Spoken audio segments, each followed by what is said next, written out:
पूरे दुनिया का एक लौटा इतिहास है जिसने अपने पत्नी को पढ़ा करके अपने बराबर में रखा। पूरे दुनिया का आप समान रूप से बहुत बड़े बड़े थिंकर को एक बार याद कीजिए, समान रूप से महान इनके जैसा पति पत्नी दोनों समान रूप से महान पूरा दुनिया के बड़े बड़े थिंकर को एक बार मन में लाइए, आपको कोई नहीं मिलेगा। बच्चे को एक टीचर पढ़ाता और आपका बच्चा जब फेल कर जाता है ना, आप उस मास्टर के पास जाते हैं, कहते हैं ए मास्टर तुमने हमारे बच्चे को ठीक से नहीं पढ़ाया इसलिए मेरा बेटा फेल कर गया। और जब बच्चा पास कर जाता है ना, तब आप मास्टर को थैंक यू कहने नहीं जाते हैं, आप तब मंदिर मस्जिद में जाते हैं और वहां क्रेडिट भगवान को देते हैं। मतलब फेल किया तो मास्टर गलत किया और पास किया तो क्रेडिट भगवान को, दोनों क्रेडिट आप एक आदमी को नहीं देते हैं, या तो भगवान को क्रेडिट दीजिए और नहीं तो मास्टर को क्रेडिट दीजिए। सावित्रीबाई फुले को महान बनने के पीछे एक महान पुरुष ज्योतिबा फुले का हाथ था।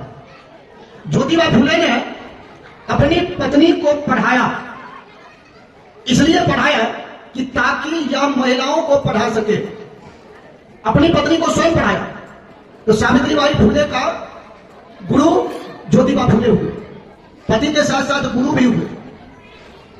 और उन्होंने पढ़ा और पढ़ने के बाद भारत में नारी के उत्थान के लिए अपनी जिंदगी लगी। वो एमबीबीएस डॉक्टर बना और ज्योतिबाई फुले और सावित्रीबाई फुले ने अपनी प्रॉपर्टी में एक वसीयत तैयार किया और उस वसीयत में लिखा, यदि मेरा औलाद हमारे विचारधारा का पालन नहीं करता है तो इसको हमारी संपत्ति से बेदखल कर दिया जाएगा।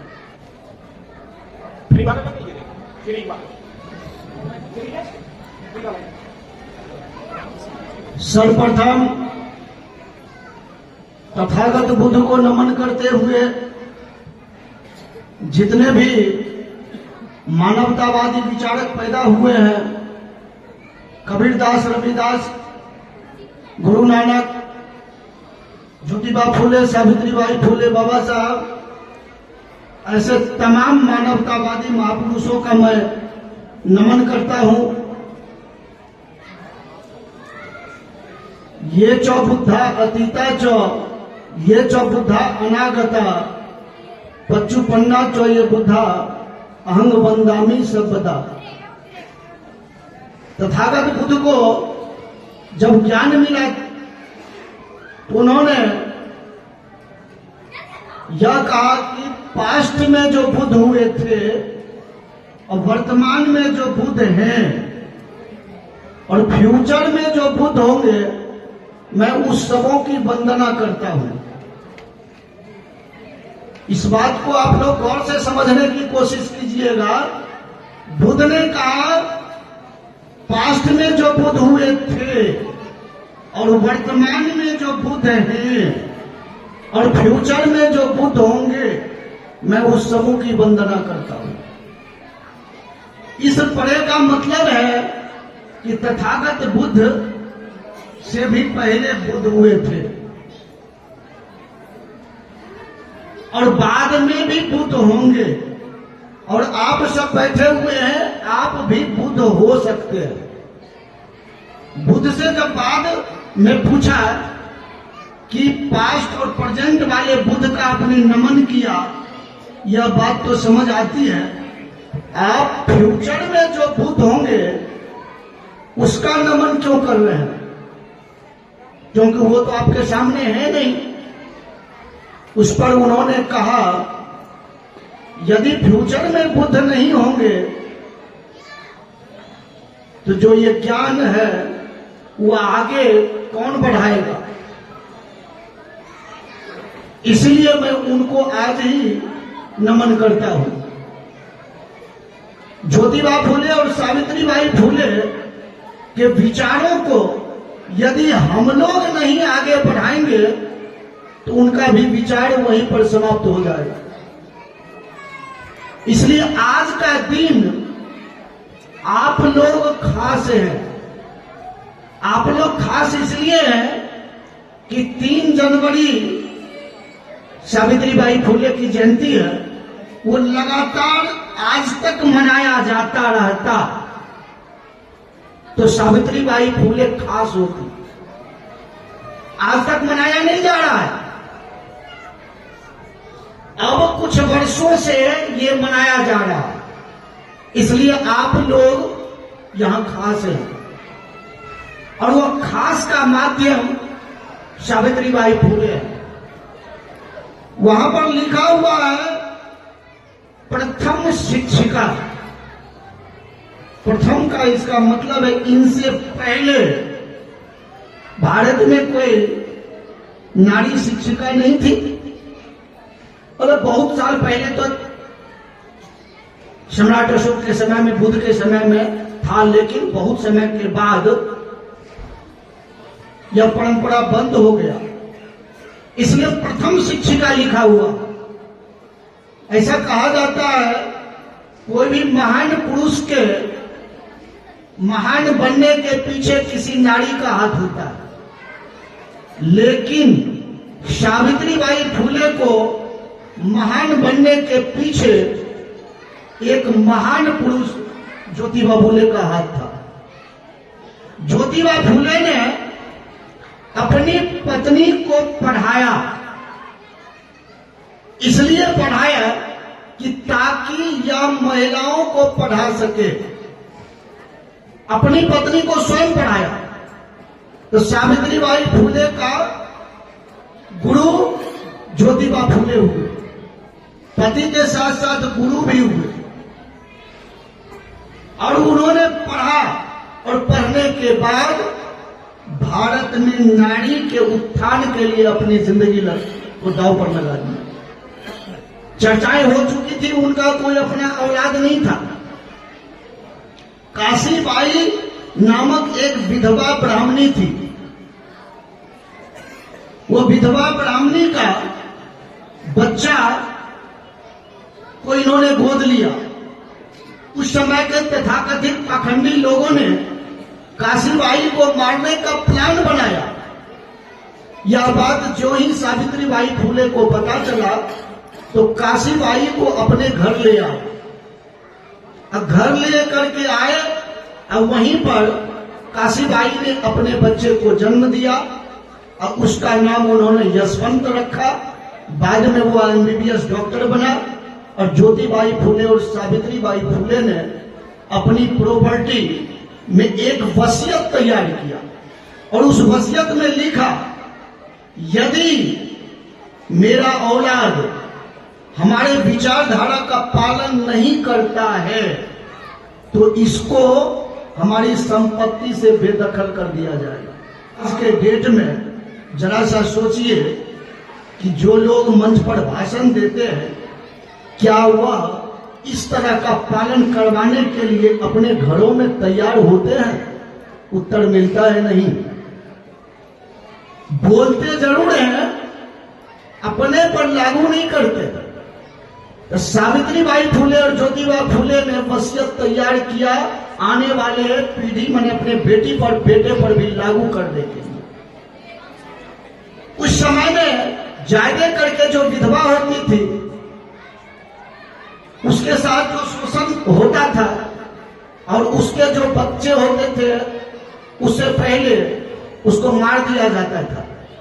तो सावित्रीबाई फुले और ज्योतिबाई फुले ने बाल हत्या प्रतिबंधक गृह बनाया। ऐसे बच्चों के लिए एक गृह बनाया, रहने का घर बनाया। उस्मान शेख नामक मुस्लिम उनके साथी थे, उनके जगह में, और वहां से इस तरह की गतिविधि चली। इससे पहले यह कार्यक्रम इस तरह का नहीं होता था। 1856 ईस्वी में विधवा विवाह का प्रचलन आया। ज्योतिबा फुले और सावित्रीबाई फुले के अथक प्रयास से, डलहौजी गवर्नर था, विधवा विवाह का प्रचलन आया। इससे पहले विधवा को शादी करने का अधिकार नहीं था। बहुसंख्यक विधवा महिला थी। बहुसंख्यक इसीलिए थी, 60 साल का पुरुष 15 साल के लड़की से शादी कर लेता था, 10 साल के लड़की से शादी कर लेता था। तो 2-4-5 साल में वो पुरुष मर जाता था, तो ज्यादा संख्या में महिला विधवा रहा करती थी। और उस विधवा को शादी करने का अधिकार नहीं था, लेकिन उस विधवा के साथ शोषण होता था,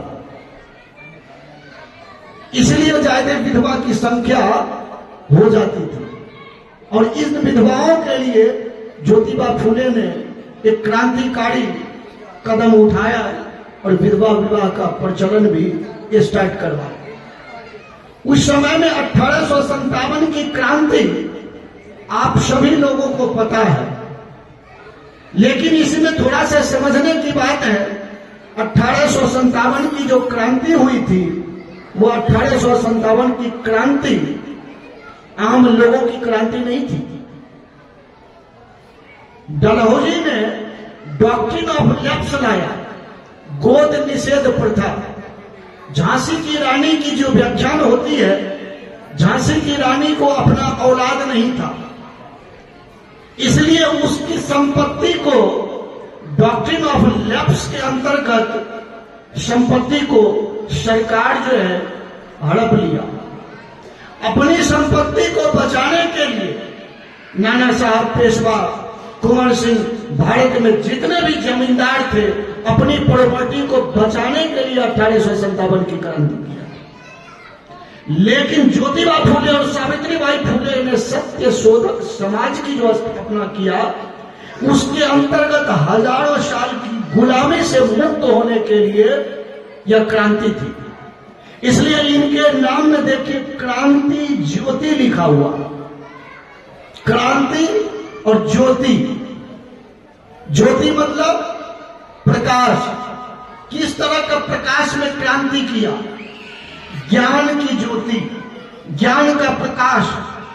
यहाँ की महिलाओं और जो निम्न जाति के लोगों थे उनको पढ़ने का अधिकार नहीं था, उच्च जाति के महिला को भी पढ़ने का अधिकार नहीं था। ये नहीं कि वो पढ़ सकते थे सो नहीं, उनको भी पढ़ने का अधिकार नहीं था। और उनके लिए भी ज्योतिबा फुले और सावित्रीबाई फुले ने एक क्रांतिकारी कदम उठाया और 18 स्कूल खोला। आज आप लोग एनजीओ चलाते हैं, सरकार के फंड से आप मदद करते हैं। ज्योतिबा फुले और सावित्रीबाई फुले के बारे में एक चीज की जानकारी आपको दे रहा हूं। उस समय में टाटा का टर्न ओवर था 2 लाख रुपया सालाना, 2 लाख। और ज्योतिबा फुले का टर्न ओवर था बिजनेस का 10 लाख रुपया सालाना। ज्योतिबा फुले बहुत बड़े व्यापारी थे, बड़े बड़े पुल और बहुत बड़े बड़े बिल्डर का भी काम करते थे, बहुत बड़े फूल का व्यवसायी भी थे। यानी टाटा से बहुत बड़ा उद्योगपति ये थे। 5 गुना 2 लाख और 10 लाख अपनी कमाई से वो 18 स्कूल चलाते थे। आज सरकारी स्कूल चलाती है, वो अपनी कमाई से स्कूल चलाते थे। और आप लोगों के पक्ष में इतना बड़ा काम वो करते थे। आज वह ज्योतिबा फुले जहां पर स्कूल पहला खुला था पूना में, आज वह खंडहर बना हुआ है। उस स्कूल को दोबारा कोई वहां पर पुनर्निर्माण का काम नहीं कर रहा, वह खंडहर बना हुआ है। तो किसी समाज को यदि मिटाना हो तो उस समाज को गोली मारने की जरूरत नहीं है। उस समाज का इतिहास मिटा दो, वह समाज स्वतः मर जाएगा। क्योंकि इतिहास से प्रेरणा मिलती है, अब प्रेरणा से जागृति मिलता है, और जागृति से समाज जागरूक होता है, और जागरूक समाज अपना राजा बनाता है। और जिस समाज का राजा नहीं, उस समाज का बहन बेटी सुरक्षित नहीं। इसलिए ज्योतिबा फुले और सावित्रीबाई फुले के इतिहास को मिटाया गया। 75 साल के इतिहास में ज्योतिबा फुले के स्कूलों में इनके पूर्ण रूप से इनका इतिहास क्यों नहीं पढ़ाया जाता? ताकि इतिहास जिस दिन इसका पढ़ लेगा तो उस दिन समाज यह जागरूक होने लगेगा। इसलिए स्कूलों में इसका इतिहास पढ़ाया नहीं जाता। और इतिहासकार ने ज्योतिबा फुले और सावित्रीबाई फुले के इतिहास को पढ़ाने नहीं, मिटाने का काम किया।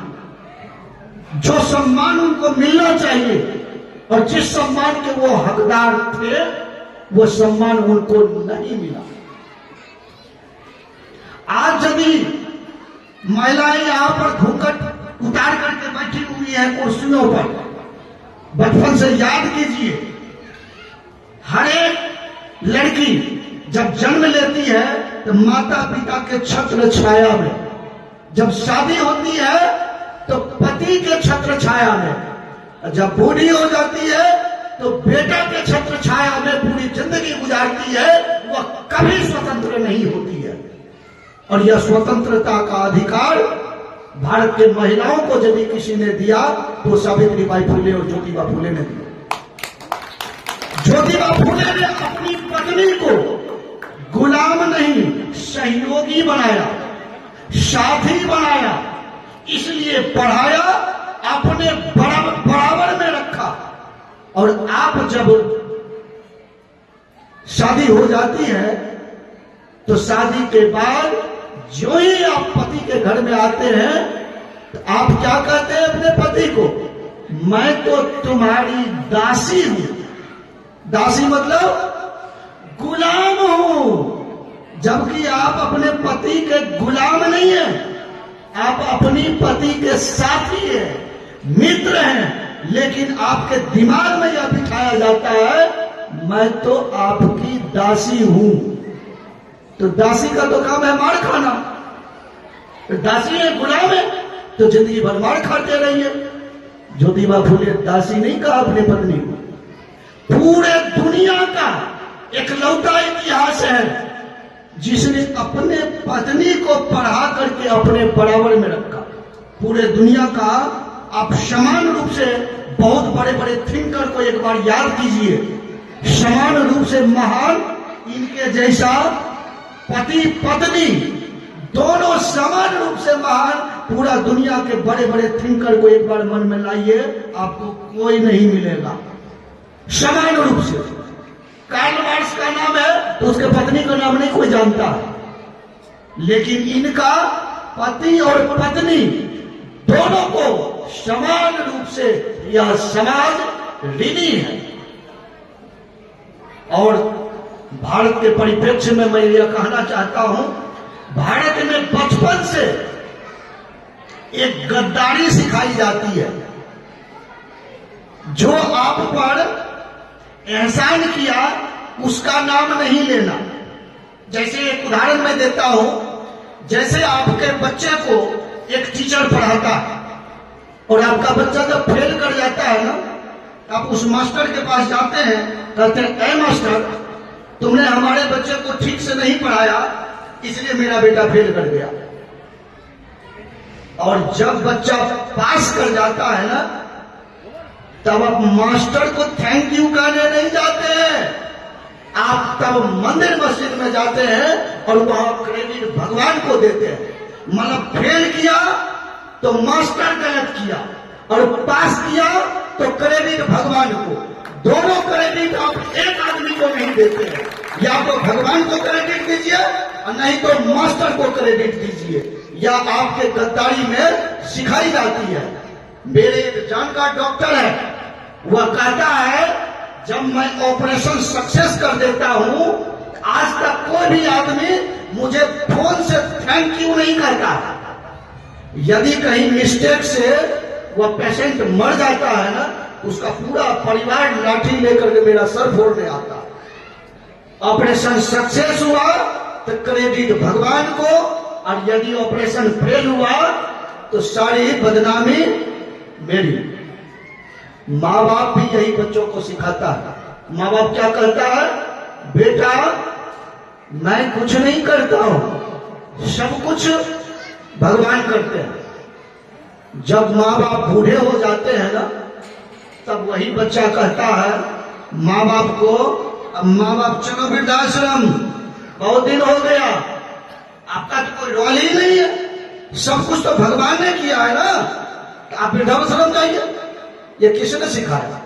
आपने बचपन से बच्चे को ये कहते, बेटा सब कुछ तेरा मैं हूं, मैं नहीं चाहूंगा ना तो तुझे कोई नहीं पढ़ाएगा लिखाएगा, मेरी इच्छा है तभी बेटा तू पढ़ेगा। लेटेस्ट अपडेट पाने के लिए हमारे चैनल क्लाउड न्यूज को अभी लाइक करें, सब्सक्राइब करें और बेल आइकन दबाना बिल्कुल ना भूलें।